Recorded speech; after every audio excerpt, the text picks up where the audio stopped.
Friends, मैं हूं अहमद रज़ा और व्यू हेल्प सेंटर की तरफ से आप सबको वेलकम कहता हूं CS605 के लेक्चर नंबर 4 एंड 5 में। तो सॉफ्टवेयर इंजीनियरिंग की आज हमारी ये जो तीसरी क्लास है, इसमें हम कवर करेंगे चौथा और पांचवा लेक्चर। तो चलिए हम अपने लेक्चर को स्टार्ट करते हैं। हम पढ़ रहे थे पिछले लेक्चर्स में भी कि हम किस तरह से एक सॉफ्टवेयर को डेवलपमेंट करते हैं, उसके फ़ेज़ क्या होते हैं, इसके मॉडल कौन से हैं, इन चीज़ों के बारे में हम डिस्कस कर रहे थे बहुत ज़्यादा डिटेल में। तो उनमें कुछ मॉडल्स हमने पढ़ लिए थे और कुछ आज हम डिस्कस करेंगे। इनमें सबसे पहले तो हमारे पास है इंक्रीमेंटल मॉडल। कुछ हमने पीछे पढ़ लिए हैं, उससे आगे वाला पॉइंट ये हमारे पास इंक्रीमेंटल मॉडल। इसमें हमारे पास होगा ये कि सबसे पहले हम अपने क्लाइंट की रिक्वायरमेंट्स के बारे में जानेंगे। रिक्वायरमेंट का फ़ेज़ होगा। इसमें जब तक हमारी रिक्वायरमेंट्स का ही हमें नहीं पता चलेगा कि हमारा क्लाइंट हमसे चाहता क्या है, तो हम एक सॉफ्टवेयर को डिफ़ाइन नहीं कर सकते, डिज़ाइन नहीं कर सकते हैं। सबसे पहले अपने क्लाइंट की नीड्स को प्रॉपर्ली देख लेना चाहिए, उसकी रिक्वायरमेंट्स के बारे में हमें जानना है। उसके बाद जो सेकंड पे हमारे पास है वो है स्पेसिफिकेशंस। अब हम उसमें से स्पेसिफ़िक चीज़ों को रखेंगे कि किस तरह से हमने अपना मॉडल को डिज़ाइन करना है। उसके बाद हमारे पास आर्किटेक्चरल डिज़ाइन है कि हम उसके बाद इन रिक्वायरमेंट्स को जो हमने स्पेसिफिकेशन फ़ेज़ में वेरीफाई कर ली हैं, उनको अब हम डिज़ाइन करेंगे। उसके बाद हम डिज़ाइन करके इम्प्लीमेंट करेंगे, इंटीग्रेशन करेंगे।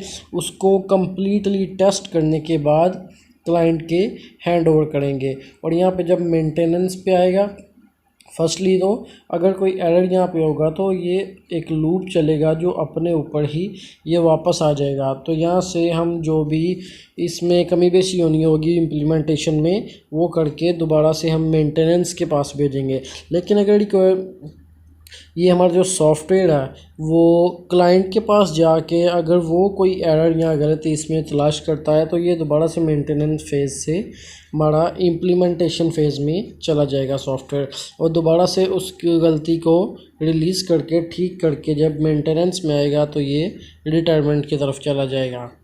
तो ये था हमारा इंक्रीमेंटल मॉडल। ये हमने पीछे भी पढ़ी हैं ऐसी चीज़ें, ये बिल्कुल वही चीज़ें हैं, थोड़ा थोड़ा सिर्फ डिफरेंस है इनमें, तो आपने थोड़ा ध्यान से समझ लेना है। उसके बाद ये हमारे पास इंक्रीमेंटल मॉडल की कुछ ये स्पेसिफिकेशंस हैं। सबसे पहले के बिल्ड 1 के पहला प्रोग्राम जब हमने स्टार्ट किया तो सबसे पहले स्पेसिफिकेशन, उसके बाद डिज़ाइन करेंगे, फिर इम्प्लीमेंट करके फिर क्लाइंट को हैंड ओवर करेंगे। सेकंड में भी ऐसे ही करेंगे, थर्ड में, और जितने भी प्रोग्राम हमें लिखने पड़ेंगे इंक्रीमेंटल मॉडल में हमारे पास यही तरीका होगा इनको चेक करने का, डिज़ाइन करने का, इम्प्लीमेंटेशन करने का और क्लाइंट को हैंड ओवर करने तक के लिए यही जो तरीके हैं वो हम अप्लाई करेंगे अपने इंक्रीमेंट मॉडल में। उसके बाद हमारे पास है स्पाइरल मॉडल। इसमें क्या होता है कि सबसे पहले हमारे पास रिस्क एनालाइज रैपिड प्रोटोटाइप है। तो इसको जब ये हमने पढ़ा था, रैपिड प्रोटोटाइप जो है वो 3D चीज़ों की प्रिंटिंग को कहते हैं। तो जब तक ये चीज़ें हमारे पास वेरीफाई नहीं होंगी, हम अगले सिस्टम में, अगले मरहले में नहीं जा सकते। तो सबसे पहले हमारे पास प्रोटोटाइप का आएगा।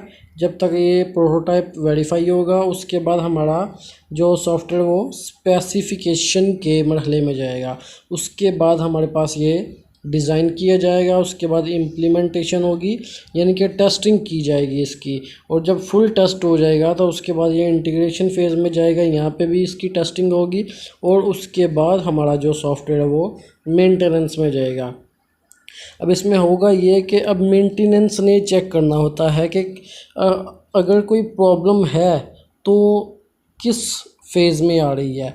तो मेंटेनेंस ने चेक करना होता है। अगर तो इम्प्लीमेंटेशन में प्रॉब्लम है, कोई चीज़ आगे पीछे होनी है, डिलीट होनी है या कॉपी होनी है, तो ये हमारा जो मेंटेनेंस का फेज़ है ये डायरेक्टली इसे इम्प्लीमेंटेशन के पास भेज देगा। और अगर तो हमारे डिज़ाइन में कोई कमी पेशी होनी है तो ये डायरेक्टली डिज़ाइन के फेज़ में इस प्रोग्राम को सेंड करेगा। और अगर कुछ स्पेसिफिकेशन होनी है तो डायरेक्टली स्पेसिफिकेशन पे जाएगा। और अगर तो हमारे क्लाइंट की जो नीड्स हैं, जो रिक्वायरमेंट्स हैं, अगर उसका माइंड चेंज हो गया, उसने रिक्वायरमेंट्स को चेंज करना है, तो ये डायरेक्टली यहाँ पे जाएगा चेंज्ड रिक्वायरमेंट में। तो जब तक ये वेरीफाई होंगी उसके बाद ये स्पेसिफिकेशन में आएंगी और फिर से वही प्रोसेस स्टार्ट होगा कि ये डिज़ाइन होगा, इम्प्लीमेंटेशन होगा, इंटीग्रेशन होगा और दोबारा से मेंटेनेंस में आ जाएगा। और मेंटेनेंस से जब तक पास नहीं होगा ये रिटायरमेंट में नहीं आएगा तो अपने क्लाइंट को हैंड ओवर नहीं कर सकते। ये सारे के सारे एरर्स को निकाल के इन सारे मराहल्स में, इन फेजेस में वेरीफाई करने के बाद हमारा मेंटेनेंस फेज़ जो है वो अपने सॉफ्टवेयर को क्लाइंट के हैंड ओवर करता है, रिटायरमेंट करता है। उसके बाद ये हमारे पास सिंप्लीफाइड स्पाइरल मॉडल के ये किस तरह से काम करता है, ये एक सर्कल की तरह काम करता है। अब ये सबसे पहला जो मरहला हमारे पास था ये था रैपिड प्रोटोटाइप का। तो उसके बाद जो अगला सर्कल हम लगाएंगे वो होगा स्पेसिफिकेशन के लिए, उससे अगला सर्कल हमारे पास आएगा डिज़ाइन के लिए, उससे अगला आएगा इम्प्लीमेंटेशन के लिए। और ये अब जो लाइन यहाँ पे आके ब्रेक हो गई है तो इसका मतलब ये है कि अब इंटीग्रेशन का जो पॉइंट चल रहा था इसमें कुछ ना कुछ रिस्क जो है वो एनालाइज हो गया है। तो इसलिए हमारी जो ये सर्कल की लाइन है ये ब्रेक हो गई है। जब तक अब ये प्रॉब्लम इसकी सॉल्व नहीं होगी, ये यहाँ पे वेरीफाई नहीं होगा और स्पाइरल मॉडल जो है वो कंप्लीट नहीं होगा। तो इसी तरह से हमारी सारे के सारे फेज़ जो हैं वो चेक किए जाते हैं। और जब सारी की सारी चीज़ें डिज़ाइन, इम्प्लीमेंटेशन और टेस्टिंग वगैरह सब की सब चीज़ें जो फेज़ हैं ये टेस्ट हो जाते हैं तो फाइनल डिसीजन के बाद ये क्लाइंट के हैंड ओवर किया जाता है सॉफ्टवेयर। उसके बाद ये हमारे पास है फाउंटेन मॉडल। इसमें काम करने का तरीका ये है कि सबसे पहले हमारे पास रिक्वायरमेंट्स आती हैं और उसके बाद हम ऊपर की तरफ जाते हैं ऑब्जेक्ट ओरिएंटेड एनालिसिस की तरफ। उसके बाद हम इसको डिज़ाइन करते हैं, इसके बाद हम इसे इम्प्लीमेंटेशन करेंगे जैसे हमने पीछे पढ़ा है इम्प्लीमेंटेशन एंड इंटीग्रेशन। ये वही सारे के सारे प्रोसेस हैं जो हमने स्पाइरल मॉडल और इंक्रीमेंटल मॉडल और पिछले मॉडल्स में हमने पढ़े थे। तो यहाँ पे आगे थोड़ी सी चेंजेस है कि यहाँ पे ऑपरेशंस में मेंटेनेंस होगी तो इस तरफ आ जाएगी। और अगर हमने कोई अदर डेवलपमेंट करनी है, ये कि अगर जो हमने अपनी रिक्वायरमेंट्स रखी हैं वो अगर तो क्लाइंट कहता है कि ये कम है इसमें कुछ और ऐड करो, फर्दर डेवलपमेंट के लिए हमने ये इस फेज़ की तरफ आना है और ऑपरेशन को दोबारा से रीन्यू करना है, सारे के सारे ऑपरेशंस में से दोबारा गुजरना पड़ेगा। और अगर तो ये हमारा सॉफ्टवेयर बिल्कुल क्लियर है तो ये मेंटेनेंस की तरफ आके वेरीफाई होगा और उसके बाद ये रिटायरमेंट के बाद चला जाएगा। उसके बाद है documentation phase. Documentation, there is no documentation phase. मैं आपको ये बताऊंगा डॉक्यूमेंटेशन जो है वो एक प्लानिंग का नाम है। Every phase must be fully documented before starting the next phase. अब किसी भी फेज़ को स्टार्ट करने के लिए उसमें जो हमारा प्रोसेस होगा, जो मेथड होगा, उसके लिए एक प्लान किया जाता है तो उसे हम डॉक्यूमेंटेशन कहते हैं। कि डॉक्यूमेंटेशन फेज़ क्या होता है। उसके बाद है पोस्टपोन्ड डॉक्यूमेंटेशन में नेवर बी कंप्लीट। अगर हमने किसी भी काम को, किसी भी प्रोसेस को पोस्टपोन कर दिया है तो दोबारा इसका नंबर आना मुश्किल है, तो ये हमारे पास कंप्लीट नहीं होगा। This product is constantly changing.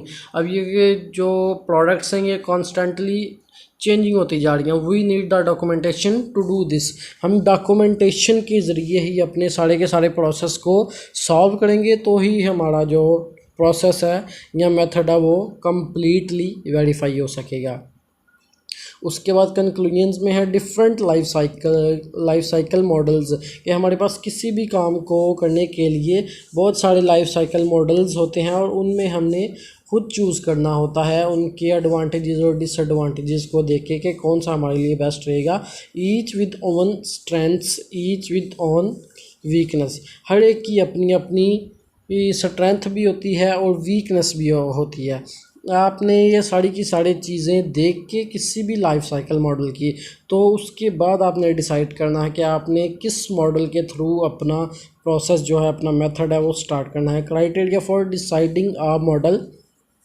अब किसी भी मॉडल को डिसाइड करने के लिए जो क्राइटेरिया होता है वह सबसे पहले ऑर्गेनाइजेशन है।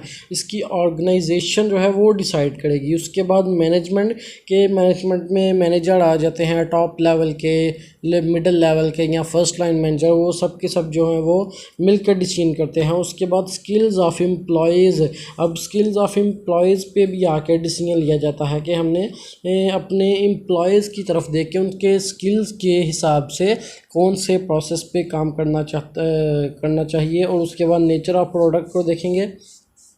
बेस्ट सजेशन जो है वो है mix and match life cycle models के, जिसमें हमारी ऑर्गेनाइजेशन भी शामिल हो और उसमें हमारी मैनेजमेंट भी शामिल हो और एम्प्लॉयज़ के जो स्किल्स हैं वो भी शामिल हो। तो सारी के सारे ओवरऑल मेथड को देख के, सबकी स्ट्रेंथ और वीकनेस को देख के, जो लाइफ साइकिल सबकी मशावरत से, हर एक की एक्सेप्टेंस से जो लाइफ साइकिल मॉडल सिलेक्ट किया जाता है वो सबसे बेस्ट कहलाता है।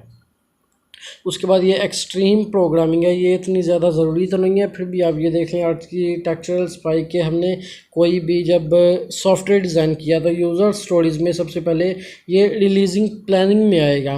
प्लानिंग सबसे पहली चीज़ होती है किसी भी प्रोग्राम की। तो प्लानिंग से अब हम इटरेशन के बारे में जाएंगे।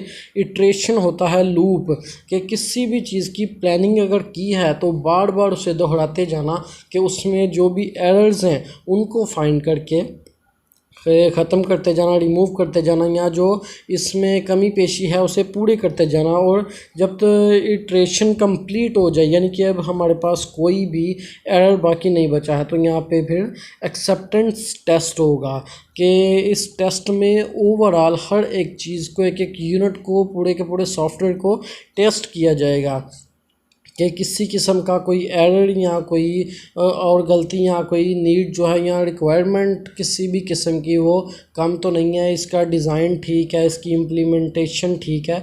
ये सारी चीज़ें देखने के बाद हमारे पास एक स्मॉल रिलीज़ होगा जिसकी मदद से हम अपनी एनिमेशन को पास आउट कर सकते हैं। तो ये था आज का हमारा लेक्चर। अगर आपको ये वीडियो अच्छी लगे तो इस वीडियो को लाइक कीजिए और हमारे चैनल को सब्सक्राइब कीजिए। अपना ख्याल रखिए। अल्लाह हाफ़िज़।